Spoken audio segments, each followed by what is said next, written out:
साहित्य सम्राट अण्णाभाऊ साठे आणि ज्यांच्यामुळे त्या मराठवाड्यामध्ये मात्र समाजामध्ये ज्यांनी बौद्ध धर्माची विचारधारा पेरली महाराष्ट्रामध्ये मराठवाड्यात ते दिवंगत कांबळे साहेब उपस्थित पूज्य म्हणते त्यांना वंदन करतो सर्व मान्यवर आज व्यस्त कार्यक्रम होता थकवा वाटत होता म्हणून आम्ही त्या अध्यक्षांना बापू गायकवाडांना बोलतो गेस्ट हाऊसमध्ये जाऊन जरा विश्रांती करून मुंबईकडे प्रस्थान करू आणि उद्या पुन्हा दुपारी 12च्या ट्रेनने दिल्लीला जाऊ. परंतु आपल्या सगळ्यांना भेटून आनंद झाला. जो गुरुजींनी इतिहास सांगितला परिवर्तनाचे वारे आज समाजामध्ये वाहत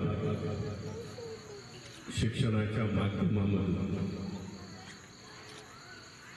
आणि 99 साली घोडके फॅमिलीने दोघं उभयंतांनी त्या काळामध्ये एवढा बोल्ड डिसिजन घेतला आणि ते देखील 14 एप्रिलला लग्न करून महात्मा ज्योतिबा फुलेंच्या कार्यपद्धती सत्यशोधक लग्नविधी त्यांचा जो आहे सत्यशोधक लग्नविधी त्याच्या मार्फत लग्न सोहळा पार पडला. अतिशय क्रांतिकारी घटना आहे असं मी समजतो. समाजाचा मला वाटतं त्या काळी विरोध असेल तरी पण एकदा विचारावरती ठाम राहिल्यानंतर जे आपल्याला करायचं आहे ते तुम्ही करून दाखवले आणि त्याची फळं आता 15-20 वर्षानंतर आज समाजामध्ये दिसत आहेत की समाज प्रबोधनाच्या वाटेवरती आहे, समतेच्या विचारावरती आहे, न्याय हक्काच्या विचारावरती आहे, भगवान गौतम बुद्धाच्या शिकवणीवरती चालत आहे. म्हणून हे मला परिवर्तन दिसतं. त्यांचीच मुलगी अवनी खरं तर मला खूपच ऑकवर्ड वाटतंय की मला आधी कल्पना दिली असती तर येताना तिच्यासाठी काहीतरी बक्षीस मी घेऊन गेलो.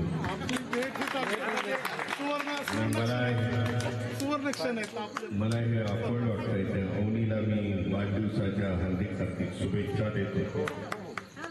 पुढील भावी आयुष्यामध्ये देखील एक हुशार विद्यार्थी लहानपणीच आपलं ध्येय तू फिक्स कर बाबा, तुला डॉक्टर बनायचं आहे, काय बनायचं आहे आणि त्या विचारावरती आणि त्या मार्गावरती चाललीस तर निश्चित यश मिळेल.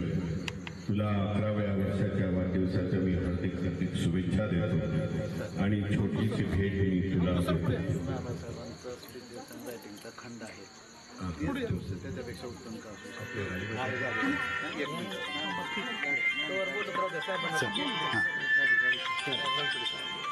डॉक्टर बाबासाहेब आंबेडकरांचा रायटिंग अँड स्पीचेस हा ग्रंथ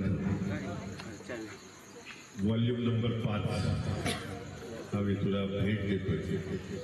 त्या व्हॉल्यूम नंबर 5 मध्ये बाबासाहेबांनी जी छोटी छोटी पुस्तकं लिहिलेली आहे त्याचं ट्रान्सलेशन त्याचं इंग्रजीमधलं पूर्ण सारांश त्याचा इंग्रजीमध्ये आहे आणि प्रबोधनाचे जे विचार मांडलेले आहेत बाबासाहेबांनी ते संपूर्ण व्हॉल्यूम नंबर 5 मध्ये आहे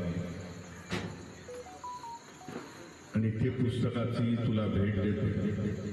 एक तर विद्यार्थी वर्गामध्ये वाचनाची गोडी लागली पाहिजे असं मी समजून. बरेच वेळा मला बोलवतात बाबा ह्या लायब्ररीचं उद्घाटन करा, अभ्यासिकेचं उद्घाटन करा. समोर लोक बसलेले असतात, पालक बसलेले असतात. आम्ही सांगतो बाबा विद्यार्थी जेव्हा छोटा असतो एक 10-12 वर्षाचे विद्यार्थी असतात तेव्हा त्यांना पुस्तकाच्या अवंतर काहीतरी वाचायला. आजकाल विद्यार्थ्यांचे आई वडील म्हणत असतात बाबा शालेय पुस्तक वाच आणि जास्तीत जास्त स्कोरिंग करतो. हे क्रमप्राप्त आहे की शाळेमध्ये चांगल्यापैकी मार्क्स मिळायला पाहिजे, त्याचा अभ्यास करायला पाहिजे. पण विद्यार्थ्यांनी अवंतर गोष्टी ज्या एज्युकेशनला पूरक आहेत ह्या गोष्टी देखील वाचायला पाहिजे. चाकोरीबंद अभ्यास करण्यापेक्षा जी सवय लागून जाते लहानपणापासून वाचनाची. आज सगळेच म्हणताय की तरुण पिढीमध्ये वाचनाची व्यवस्था नाही, सवय नाही आहे. जास्तीत जास्त मुलं हे टीव्ही वरती आणि आपल्या मोबाईलच्या लॅपटॉपमध्ये आणि गुगलवरती सर्च करत बसतात. नवीन पिढी आहे, जनरेशन गॅप असू शकतो, परंतु पुस्तक हे पुस्तक आणि त्याचं वाचन व्हायला पाहिजे. जे जगामधले जे मोठे माणूस मोठे पुरुष झालेले आहेत, आज जे जगामध्ये इंटेलेक्च्युअल आहेत, म्हणजे देशामध्ये म्हणा आपल्या आजूबाजूला म्हणा, तेव्हा मी जेव्हा ते एका पुस्तकाचा रेफरन्स बघत होतो तेव्हा त्यांनी मला सांगितलं, हे मोठे लोक आहेत, इंटेलेक्च्युअल आहेत, या महिन्याला एक पुस्तक तरी वाचून मोकळं करतात. म्हणजे त्यांच्या व्यस्त कार्यक्रमामधून देखील एखादं पुस्तक वाचून त्याचे निर्माण करून ते बाजूला करतात, म्हणजे त्याचं वाचन करतात, आत्मसात करतात. आणि ही एकदा जे वाचनाची सवय लागते ती आयुष्याच्या शेवटपर्यंत टिकून असते. म्हणून वाचन ही असलेली सवय हॅबिट ही लहानपणापासून होणं गरजेचं आहे. पुन्हा एकदा अवनी तुला वाढदिवसाबद्दल हार्दिक हार्दिक शुभेच्छा देऊन ही पुस्तकाची भेट मी तुला देतो. आपल्याला शुभेच्छा देऊन इथेच थांबतो. नमो बुद्धाय. जय भीम, जय श्रीराम.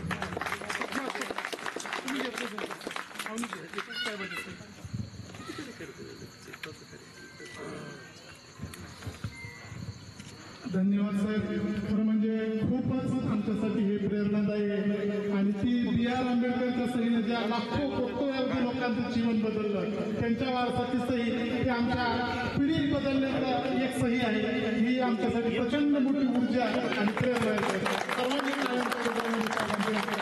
विशेष आपण स्वागत करते. आणि साहेबांच्या या दिवसभराच्या व्यस्त कार्यक्रमातून एवढा वेळ काढला त्याबद्दल आम्ही प्रचंड साहेबांचे ऋणी आहोत. त्यामध्ये खुश आहोत. आभार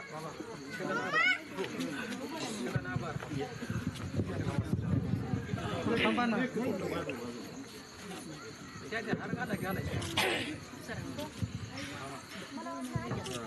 फोटो तरी घेऊ पुढे थांब.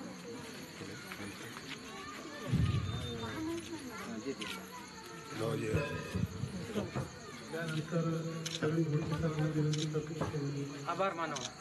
बरं ठीक नाही, तुमचा कार्यक्रम सुरू ओके. कार्यक्रम कार्यक्रम सुरू हो चालेल सर. थँक्यू.